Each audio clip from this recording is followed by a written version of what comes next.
tikus menghancurkan peradaban manusia. Berapa menit yang lalu, karena terlalu serakah makan kacang berjamur, benar-benar mati karena mulut. Satu jenis virus hijau mulai menyerang dan berkembang biak di tubuh tikus.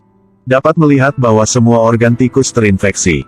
Segera virus muncul di sekitar mata tikus. Dengan cepat, kehidupan kecil tidak bertahan. Berbaring tepat di jalan tanpa ada yang memperhatikan. Bencana akan datang. Virus itu berubah menjadi lumut, tersebar di jalan. Hanya dalam beberapa hari, di jalan, bahkan di tiang listrik, tertutup oleh warna hijau. Seiring berjalannya waktu, skalanya meningkat. Jejak kaki manusia menghilang dari hari ke hari. Akhirnya lumut hijau menjadi pemilik tunggal kota. Mereka tidak berhenti merangkak, menerima cahaya matahari. Menurut evolusi, ia mulai memiliki batang memanjat, menjadi pohon besar. Jenis tanaman itu menenggelamkan bangunan besi. Bangunan bertingkat tinggi juga harus lemah. Mulai mekar, merah ada di mana-mana. Di bunga itu tumbuh buah hitam. Lalu, biji hitam meledak seperti bom. Hancurkan jembatan, hancurkan gedung-gedungnya. Seluruh kota perlahan-lahan hancur. Peradaban milenium runtuh di bawah kendali tanaman. Tidak ada yang sisa. Melalui lensa kita dapat melihat bahwa dunia biru yang terkenal tertutup oleh warna hijau tanaman. Lambat laun menjadi benih yang berjamur. Ketika tikus muncul, coba cium dan bawa pergi. Ini adalah akhir dari cerita. Dan juga adalah awal yang lain. Tentang masalah akhir umat manusia. Banyak film telah ekspresikan dalam berbagai bentuk. Tapi film ini akan memberitahu kita, yang disebut tumbuhan mati, juga memiliki kemampuan untuk menjadi akhir dari kemanusiaan. Film Restart the Earth yang baru saja tayang ini. Bentuk tumbuhan tanaman menelan bumi juga. Ceritanya terjadi tidak jauh di masa depan. Mengubah lingkungan akan hancur. Manusia telah menemukan semacam stimulan bagi tanaman untuk tumbuh dengan cepat. Untuk meningkatkan viabilitas tanaman. Tapi karena jumlahnya terlalu besar, sehingga tanaman tampak bermutasi. Ada reaksi keras. Sinar ultraviolet untuk sementara dapat menahan efek obat-obatan. Tapi masalahnya adalah ramuan pertumbuhan disuntikkan dengan dosis kuat ke tanah. Jadi seluruh tanaman terpengaruh. Mereka menjadi sangat haus darah. Mengkhususkan diri dalam menangkap dan memakan makhluk hidup. Ibu. Darah pergi menyelamatkan Weyena. Sekarang pemeran utama hanya punya satu pilihan. Istri dan anak dimakan oleh tanaman. Dia harus selamatkan siapa? Dalam saat penting, istri lepaskan tangan dan dorong suaminya. Mengorbankan dirinya untuk selamatkan putri. Bencana ini baru mulai. Segera itu akan menghancurkan seluruh dunia. Manusia bukan penguasa lagi. Penerusnya adalah tanaman ini. Mereka menelan banyak kota. Iklim tidak stabil lagi. Area yang ditempati tanaman adalah 80%. Peradaban manusia sedang menghadapi ujian. Ayah. Jantung yang tidak berhenti berdetak ini sebenarnya adalah tanaman pemakan manusia. Manusia adalah makanan favoritnya. Sejak mulai makan manusia, tanaman ini semakin lebih kuat. Tidak membutuhkan sinar matahari. Bahkan matahari dapat menekan tindakan mereka. Aming mengambil keuntungan dari ini. Baru bisa mengeluarkan putrinya dari tempat berbahaya ini. Tapi di malam hari mereka bisa menyelinap masuk ke dalam rumah. Diam-diam berburu mangsa. Jeritan anak membuat Aming terbangun. Dia dengan cepat berlari ke kamar putrinya. Menemukan bahwa tempat tidur dan putrinya ditarik ke bawah. Untungnya dia membawa GPS-nya. Jadi Aming berangkat untuk mencari putrinya. Berkat pelacak, dia segera menemukan putrinya. Dia menemukan putrinya di bagian terdalam dari sebuah bangunan yang ditinggalkan. Ayah. Semakin banyak tali pohon muncul. Seorang Ming memecahkan sepotong kayu di dinding. Biarkan cahaya bersinar ke dalam. Tali pohon langsung cepat menyusut. Lempar Aming berguling ke tanah. Ketika dia bangun, dia melihat diri sendiri juga diikat. Sebentar lagi bisa kehilangan nyawanya. Pada saat itu, sebuah bom terang dilempar ke dalam. Cahaya mengusir pepohonan itu. Seorang gadis bersenjata menyerbu masuk.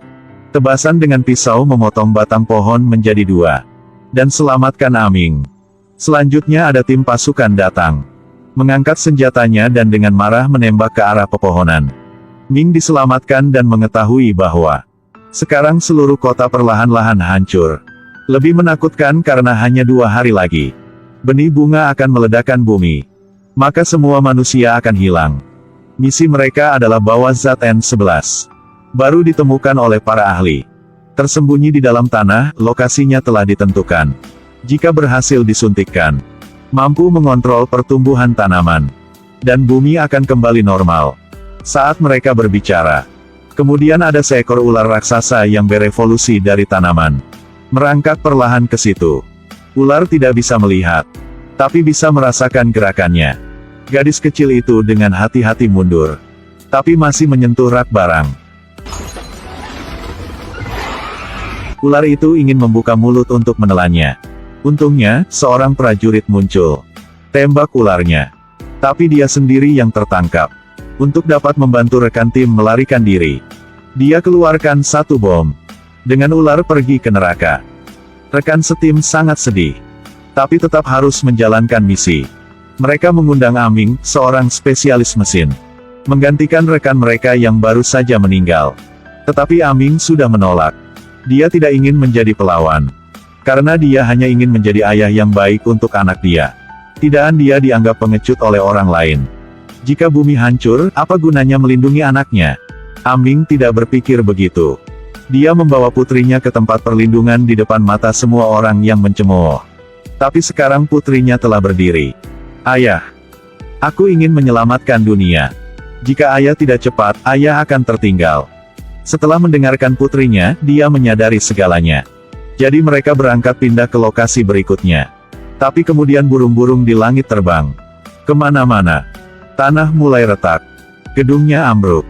Untuk bertahan hidup mereka memutuskan akan bersembunyi di dalam bas untuk berlindung. Tapi bahaya baru saja dimulai.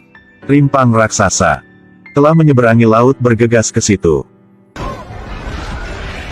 Sebuah bas terlempar ke udara. Orang yang duduk di dalam mobil bergetar dan kehilangan keseimbangan.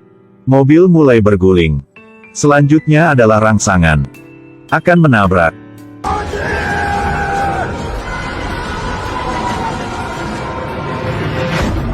Mobil itu berhasil parkir di tengah gedung bertingkat. Setelah pelarian yang sukses ini, semua orang lebih bersatu. Tapi menurut tebakan, ledakan berikutnya akan terjadi lebih awal dari yang diharapkan. Situasi darurat, harus melapor ke markas. Tetapi perangkat kehilangan sinyal. Putus asa tak berdaya. Menutupi seluruh tim. Kemudian Aming berdiri. Arahkan ke menara sinyal di gedung seberang. Pria gemuk itu tiba-tiba mengerti. Berdiri saja di sana dan pegang intercom. Bisa menghubungi kantor pusat. Tapi di depan mereka ada jalan kematian. Tidak ada pilihan lain, meskipun itu adalah jalan mati. Harus lewat juga. Ketika mereka sedang berhati lewat jembatan, tiba-tiba gedung di sebelah runtuh. Apalagi menuju jembatan itu. Awas! Angin kencang membuat gadis itu jatuh ke bawah. Pemimpin bereaksi dengan cepat. Melompat turun dan meraih gadis itu. Meskipun dia menyelamatkan gadis itu, dia mengorbankan dirinya sendiri. Mereka sangat sedih. Bergerak di bawah harapan kapten. Ketika mereka bisa kontak dengan markas. Dari markas suruh hentikan misinya. Kasih tahu mereka seleksi terakhir. Rencana kapal Noe. Memindahkan bagian manusia ke laut. Untuk menjaga peradaban manusia. Ini adalah keputusan yang tidak ada yang inginkan. Hanya sisa waktu 4 jam lagi sebelum tanaman meledak. Dan sekarang para profesor menemukan. Kekerasan kerak bumi. Membuat manusia tidak dapat suntikan zat N11 ke dalam. Mereka putus asa. Sudah banyak orang meninggal. Pada akhirnya tidak berhasil. Saat itu Aming berkata, kita sudah banyak berkorban. Harus takut apa lagi? Mendengar kalimat itu, dari markas tidak mengatakan apa-apa. Lalu suruh mereka terus selesaikan misi. Bahkan jika hanya ada 1% harapan, kita harus berjuang. Semua orang memutuskan. Lanjutkan misi. Keberanian mereka adalah satu-satunya harapan manusia. Mereka telah mencapai tujuan akhirnya. Kesulitan memasukkan perangkat ke dalam tanah. Tetapi ternyata sangat sulit untuk menembus tanah. Aming memikirkan satu cara. Manfaatkan suhu panas untuk menembus ke bawah. Tapi masalahnya mereka harus turun ke bawah untuk mendobrak jalan. Dengan begitu bisa mengumpulkan lava bersama. Rencana yang bagus. Tapi tanaman tidak memberi mereka kesempatan. Karena Benny akan meledak sebelum waktu yang dijadwalkan. Seluruh tim diserang. Satu rekan lagi meninggal. Kaki Aaming terluka. Untuk selesaikan misinya, dia ingin korbankan diri. Bawa bom menuju ke ruang teknis. Kemudian terhubung dengan anak untuk terakhir kalinya. Wei Yena. Ayah. Aku tidak mau ayah selamatkan dunia lagi. Ayah omong benar. Aku ingin ayah akan balik ke sini. Maafin ayahnya harus tinggalkan kamu.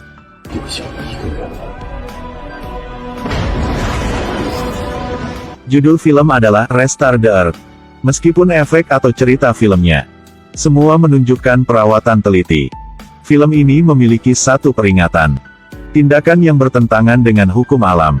Manusia akan membayar harga yang mahal untuk tindakan perusakan alam itu.